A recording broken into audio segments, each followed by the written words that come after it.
Hi guys! Magandang gabi!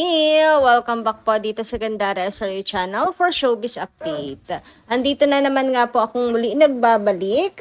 Ang nagmamaganda ninyo kachismosang Kimpang, wala na nga pong iba.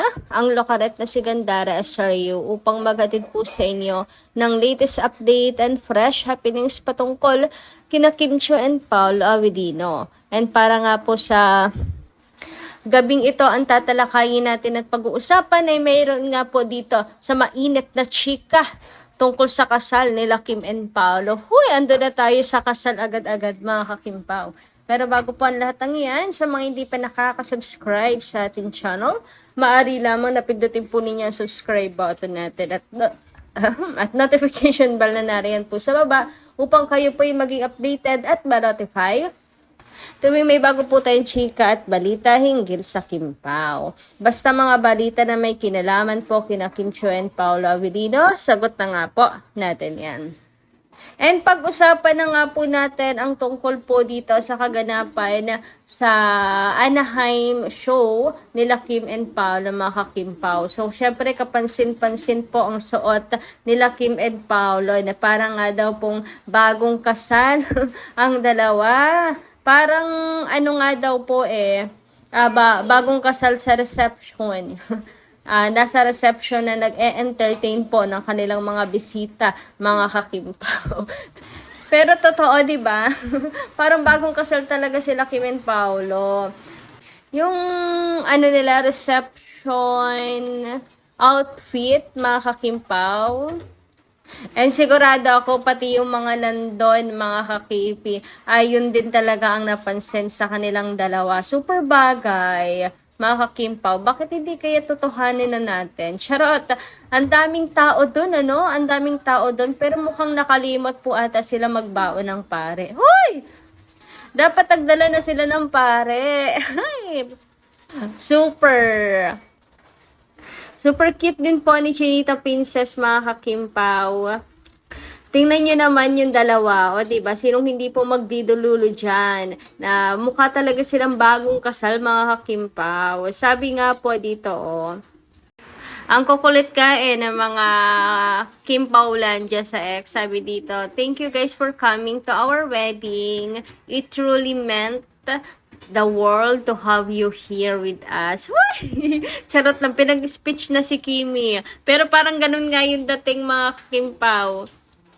And now, Paolo, you can now kiss the bride. Charot!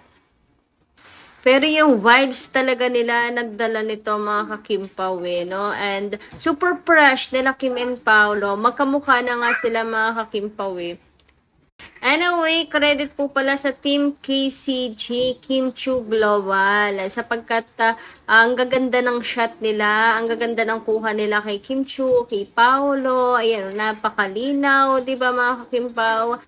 Tulad na nga lang po nito, mga kakipi, super fresh ni Kimi, kuhang-kuha yung magandang ngiti ni Kimi, na parang nga bang nagte-thank you po sa lahat ng mga guests na dumalo at nakisaya, mga kakimpaw, sa kanilang kasal. Huy! Anyway, speaking of kasal, pinag-uusapan nga po sa vlog nila Christopher Min ang tungkol po dito sa pamamanhikan nila Kim and Paolo, yung kay Chris Aquino and male singer daw na daming arte, OA. Pero focus po tayo dito sa Kimpao sapagkat ang laman po, ang paksa po ng kanilang vlog neto ay tungkol nga po sa kasal nila Kim and Paolo. Ayan sa title pa nga lang po nila, binasbasa na. Kimpao sa altar na nga, sana ang tuloy. Diyos ko Lord, mga Kimpaw. May basbas na sina Kim and Paolo. For the go na talaga yan, wala nang makakapigil pa. Huy, sana nga po isa altar ang tuloy nito, mga kakipim. And imagine, nakarating po sa kanila rin yung balita na to. And tingin naman po natin may mga legit sources po sila doon na sinasabi nga na tanging pamilya ni Kim and Paolo Avellino lamang po yung nandoon. And no friends, mga kakimpaw. Kasi mukhang malalim-lalim talaga ang kanila pong pinag-uusapan at pag-uusapan tungkol kina Kim and Paolo. So, meron ang naganap na proposal. Ngayon naman, ipamamanhikan. Ngayon, ang tanong, kailan naman kaya ang kasal, mga kakimpaw, at kung saan ang kasal? Huy! Teka lang naman. Grabe, meron pa pong hindi pa tapos ang world tour at meron pa pong Copino project sila Kim and Paolo. Pero malay nyo nga, by 2026.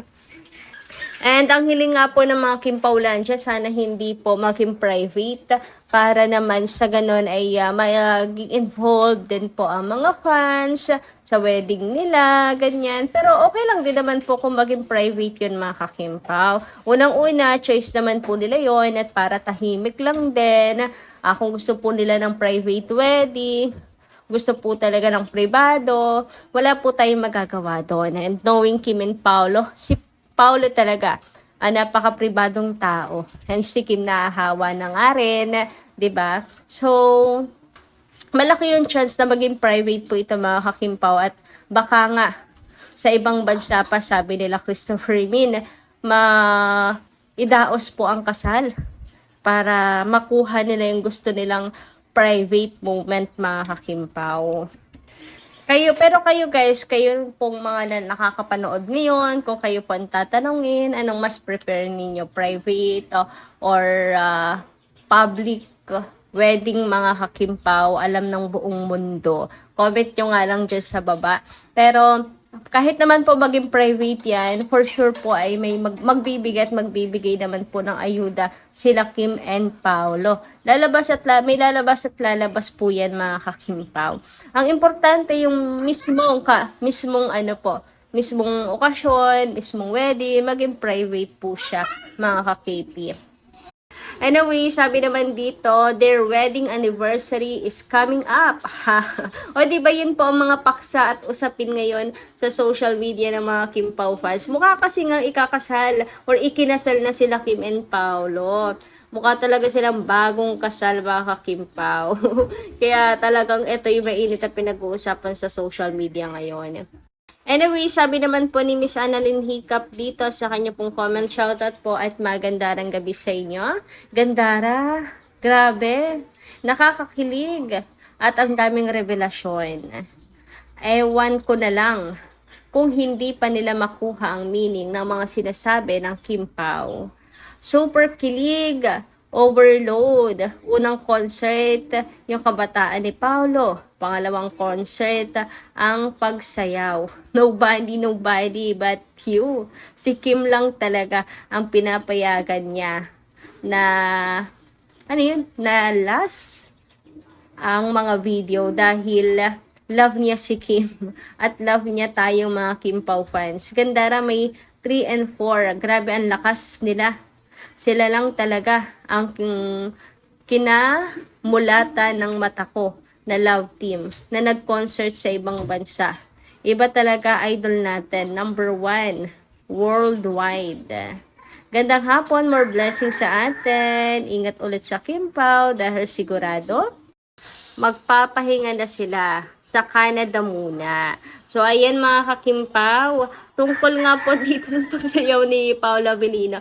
Actually, yung, di ba nga, dati, mayroon pong sayaw si Paolo Abilino na nobody but you. Pero ngayon, gusto po ulit sana, nire-request ng mga fans ni Kim Chiu, kahit anong pilit po niya kay Paolo Abilino, na pasayawin ulit siya, na sumayaw ulit siya. Pero wala talaga si Paolo, mas prepare po niya ang kiss. Kiss na lang. Mas gusto niya po ang kiss kaysa po sa pasayawin po siya mga kakimpaw. Ay nako, paldong-paldo. Para namang hindi si Kim ang winner noon, mga kakipi, no? Kundi si Paolo pa din. Anyway, ang next nga po nila Kim and Paolo po ay sa Edmonton mga kakimpaw. Sa May 1 naman po siya mga kakipi. Ang venue po nila ay sa Edmonton Expo Center mga kakimpaw at malaki po yun. Kaya ito ang talagang super duper dapat natin pong abangan mga kakimpaw. Sigurado ako na mayroon pong hahabol at hahabol ng tickets at kayang-kaya po natin na i-sold out ang mga tickets kahit sobrang laki po ng venue sa Edmonton.